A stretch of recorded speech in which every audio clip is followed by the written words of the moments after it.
Hello and welcome. In this explainer, we're going to dig into a feeling that I think a lot of us have right now, this widespread anxiety, this sense that the systems we all count on are just strained, maybe even starting to break. We're going to peel back the layers of this crisis, kind of like an onion, and follow the thread from the economy all the way down to the very nature of power itself. So let's just start with a really direct question that hits home for a lot of people. Does the economy feel broken to you? I mean, for millions of us, the answer is a huge yes. It's that feeling of instability, right? Like you're running faster and faster on a treadmill just to stay in the same spot. But is that just a feeling, or is there some cold, hard data to back it up? Well, let's put a number to that feeling. According to the Federal Reserve Chairman Jerome Powell, U.S. GDP growth was literally cut in half in just 1 year. It dropped all the way down to just 1%. Now, a slowdown that fast, that drastic, that's a huge red flag that something is seriously wrong under the hood. Yeah, that 1% figure, that's just a symptom of a much bigger illness.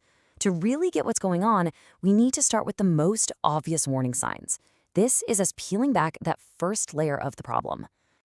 And before we go any further, let's just get on the same page with a key term here. The source material defines a recession pretty simply. It's a period of economic contraction. Basically, the economy is shrinking instead of growing. Okay, so with that in mind, let's look at the signs. So, what are those classic telltale signs? Well, the sources we looked at point to this three-step pattern that seems to be playing out right now. First, you get rate cuts. The idea is to make borrowing cheaper so people spend more. Then, step two, as demand for stuff keeps falling anyway, you start to see job losses. And finally, step three, the government steps in with things like tax cuts to try and jumpstart the whole engine again. Okay, now here's where things get really interesting, and we start to go a bit deeper. What if all these problems, what if they aren't just a temporary bug in the system? The source material makes a really compelling argument that what we're actually seeing is a feature of a huge, fundamental clash between two completely opposite economic philosophies. And this brings us to the core of that conflict. On one side, you've got what the sources call the Western economy of scarcity. This model is all about making money from money. Financialization, driving up the value of existing things like stocks and real estate. But on the other side, you have China's economy of abundance, which is focused on actually building things, generating wealth through real production, new infrastructure, and manufacturing. One source uses a really powerful, kind of provocative term for this Western model, a mafioso economy. Now, what does that mean? It describes a system where wealth isn't created, it's extracted. Think about it like this. You used to buy a piece of software one time, and you owned it. Now you have to pay a monthly subscription forever for that same product. They're just extracting more money without actually creating more value. And to see this in action, just look at this number. $945 billion. That's how much money Apple has spent on stock buybacks since 2012. Now, instead of using that capital to build new factories or fund game-changing R&D, it was used to make existing shares more valuable for stockholders. It's a perfect example of that financialization model winning out over actual production. And the result of these two competing models in the real world? Well, it's pretty stark. Look at this. By 2024, China's manufacturing output is now greater than the US, the EU, and Japan combined. This isn't just a small gap, people. This is a massive structural shift in who is actually building the world's stuff. This huge difference in economic philosophy has consequences that go way beyond just what's made in a factory. As the sources argue, a nation's economic model has a direct, and I mean direct, impact on its geopolitical power and its military strength. I mean, just look at this number, 240 times. According to admissions from the U.S. Navy that were cited in one source, China now has 240 times the shipbuilding capacity of the United States. Think about that. In any potential conflict, the ability to build and replace ships is absolutely critical. This one statistic reveals a mind-boggling gap in industrial power. This new reality is forcing a really radical debate inside the U.S. This quote here from businessman and ambassador nominee Howard Lutnick just lays it bare. People are actually asking, should the U.S. government start taking ownership stakes in critical companies like Boeing? It's a move that sources describe as a slide toward a state-directed economy, which is pretty ironic, considering that's the very model it's supposed to be competing against.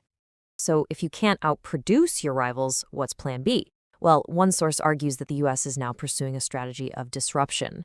The idea is to try and slow down Asia's economic rise by destabilizing key trade routes and regions, basically preventing a powerful, unified economic bloc from ever fully forming. All right, so we've looked at the symptoms, we've looked at the diagnosis, and we've seen the geopolitical fallout. But all of this leads to the final, and honestly, the most challenging layer of this whole thing. If the system seems to be failing even by its own rules, is someone still in control? The sources we've looked at dive right into this question, and it is so important to say we're just presenting these perspectives as they appear in the sources, we're not endorsing them.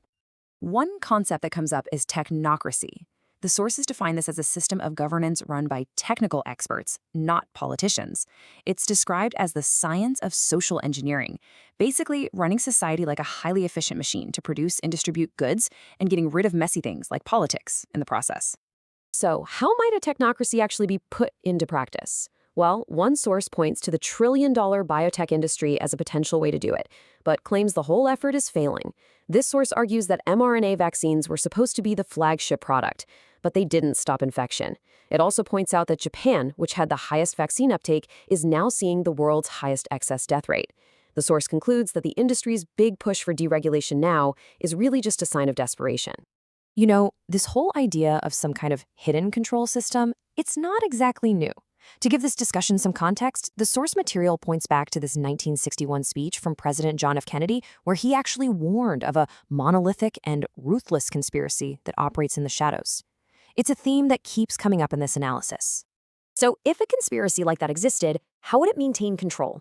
One source argues that the ultimate tool is blackmail, and it cites operations like Jeffrey Epstein's as an example. To really drive this point home, it presents this absolutely startling quote attributed to Nicole Kidman about the director Stanley Kubrick. The core assertion here is that powerful people are controlled through these secret networks, all bonded together by dark secrets that ensure nobody can ever break rank. So, wow, after peeling back all these layers, from a sputtering economy to a clash of global systems, and all the way to these really deep questions about control, we finally get to the end. What does it all mean when we put all these pieces together? Okay, so let's just recap the journey we've been on. We started with this surface layer, the symptoms, that widespread feeling of economic pain and instability. That led us to a diagnosis, a financialized Western economy based on scarcity. The consequence of that diagnosis is a stunning loss of production power on the world stage. And that finally led us to the deepest layer, these really provocative claims about the nature of the control system itself. And that leaves us with one last, absolutely vital question. The sources we've gone through paint a picture of a system in a really deep crisis, cracking under its own weight and its own contradictions. So the question for all of us to think about is this: if the old systems really are breaking, what's going to rise up to take their place?